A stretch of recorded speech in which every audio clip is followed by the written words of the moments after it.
Honestly, I think, I don't know who to dedicate this to, but I dedicate it to everyone who loves music. I dedicate it to everyone who... You love music? I do too. But honestly, sa mga music lovers po, isa to sa mga albums that I hope they can listen to, and I dedicate it to everyone who just wants to be able to listen to something na easy listening and kayang sabayan yung mga songs. And of course, I dedicate this album to all the Darrenatics who have waited for 8 years. Grabe, I dedicate this to you guys kasi 8 years kayong naghintay for a new album, for new music. So, ayun po. Who else would I dedicate this to? I'd say, parang, ang hirap kasing i-dedicate yung buong album kasi magkakaibang tema yung mga kanta eh. So, yeah, yun. Sa Darrenatics player, bili po kayo. Oo nga, yes. CD player po. Sino ba dito may mga CD player pa? Ayan. Sa sasakyan. May mga sasakyan may CD player pa. Doon nyo na lang pakinggan. So pre-order na kayo guys, ha? So yes. Follow ABS-CBN Star Music on their social media platforms to that. So now let's get... More of a new beginning po talaga. It's a new, like I said earlier, it's a new era for me. And you can hear the musicality change with like throughout the years sa discography ko. And now mas alam ko na yung gusto kong ilabas na mga songs. I know what I want to produce. And so, yeah, it's the start of a new era. Tsaka parang lagi kong sinasabi yun sa mga interviews ko, it's a more mature side of Darren. So it's a different side of Darren. Mas matandang Darren yung maririnig nyo. Pero totoo talaga kasi siya. Yung, I feel like I just continue to grow in the music industry, and I never stop learning as well. So that's why I feel like with every release there's more maturity that comes with it, there's more lessons, and there's more learnings, there's more growth with every release that I do po. Yeah. Okay, so last, the most important lesson you've learned in that time? To love your own music. Yun nga yung sinabi ko kanina, yung parang dati nahihiya akong mag-perform ng sarili kong mga kanta. And that's one of the most important lessons that I learned, na kailangan mong kantahin yung sarili mong mga kanta. Kahit bago siyang single, even if you feel like people won't be able to relate to it kasi it's a new release, kantahin mo lang ng kantahin, and let your music be known in other places as well. Kahit yung mga shows na ginagawa ko abroad, I try to sing my original songs kahit yung iba Tagalog, and it's something that I also want to make a goal nga, like I said earlier, to be able to sing more of my original music in the shows and events that I do, even on ASAP as well, which has given me so many performances na kinakanta ko yung sarili kong mga kanta as well. Thank you so much. Any moment. Wow, grabe, lalim ng tanong.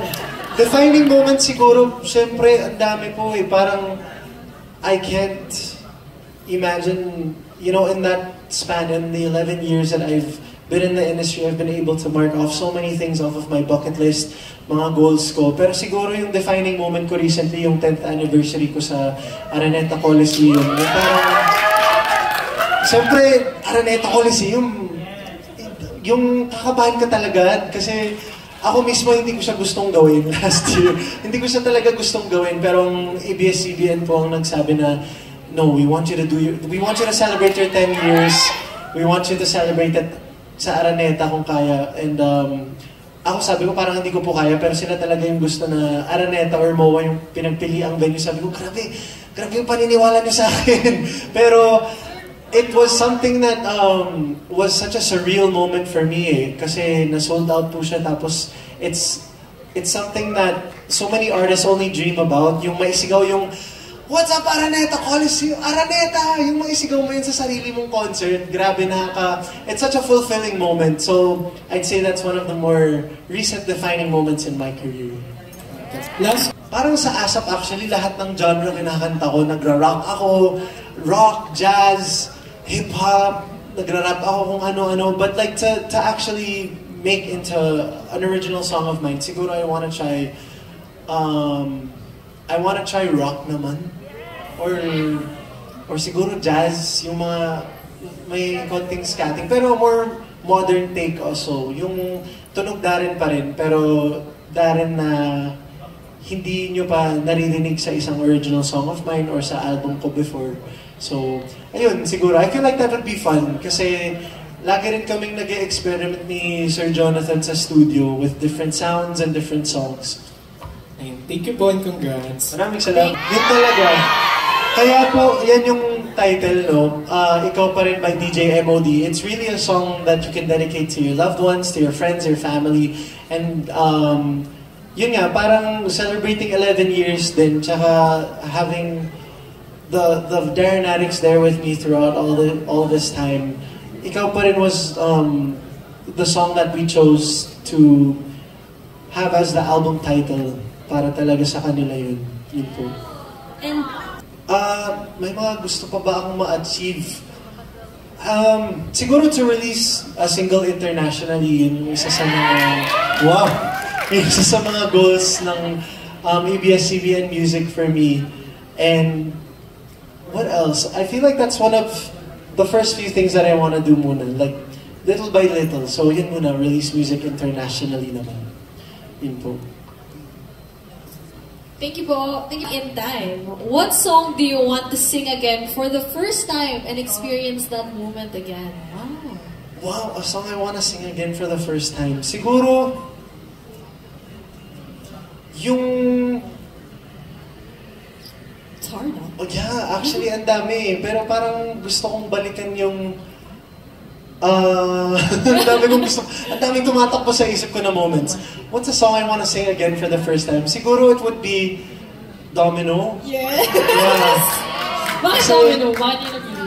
That was another defining moment in my career, no? Like, the moment I stepped onto the stage of the blind auditions ng The Voice Kids, yun yung talagang tumatak sa akin eh. Tinawag na akong... Sa'yo din! Tinawag na akong Mr. Domino and nakarating pa siya sa newspaper outlets and news outlets sa amin sa Canada. So, it's something I want to relive again, siguro yung Domino, which I kind of do every anniversary event ko. Like, ginawa ko siya dun sa Araneta last year also. So, it's always something that is very nostalgic for me, yung Domino. But that's crazy, go. Yung on repeat talaga yung Anap tsaka Di Makaramdam. Yung talaga. Tsaka yung Paano Kung Tayo Na Lang. Yung tatlong yun. Yeah. Versatile listening. Pero talagang it's on a rotation. Yung Paano Kung Tayo Na Lang, yung Di Makaramdam, Anap. Tapos yung dati pala namin ni Belle na kagabi ko lang narinig for the first time na nakamaster na kasi hindi ko pa siya narinig after we recorded it ng nakamix. So, last night I was like, wow, ang ganda nung kinalabasan ng duet namin ni Belle. And what else? Paalam Mo Na Sandali. Those 5 songs. Yeah. I mean, it goes to show yung album na to has something for everyone, for every moment in your life. Yeah. Wow. And timing din kasi yung dati is celebrating its 11th anniversary din this year. So, it's also a song made by Kuya Tyro and also Ate Yumi. Tapos, it was originally sung by Sam Concepcion and Ate Tipi Dos Santos. Ngayon naman, may version na po kami ni Bel Mariano. So, you guys can also stream it. And, yun yung, isa sa mga nasa top 10 ng iTunes ngayon. So, thank you so much for supporting it. Yun po. Yeah, so more pa. Stream pa. Yeah. We're gonna share more. So, those are questions to what you feel now. Blank, ikaw pa rin ang blank. Wow.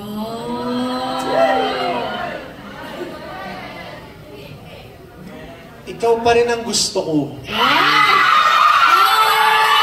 Yun na lang. Ang bilis na na. Ikaw pa rin ang gusto ko. Tama naman. Oh. Ikaw pa rin. Ikaw pa rin ang pipiliin ko. Yun. Next. Dami lang questions, oh. Oo. Okay, next. Okay, let's go to the next question. Siguro galing din sa ikaw pa rin, yung kahit ulit-ulitin pa, uwaho. Poetic. Very poetic eh. Hindi, pero yun talaga, yun, yung chorus po, sa paglipas ng panahon, Oo. Tama. Hindi, tama. Yun talaga. Yung mga lyrics na yun ang ikaw pa rin. Kasi sa paglipas ng panahon, ikaw pa rin. Kahit ulit-ulitin pa. Yun. So yun na yung quote nyo ha for this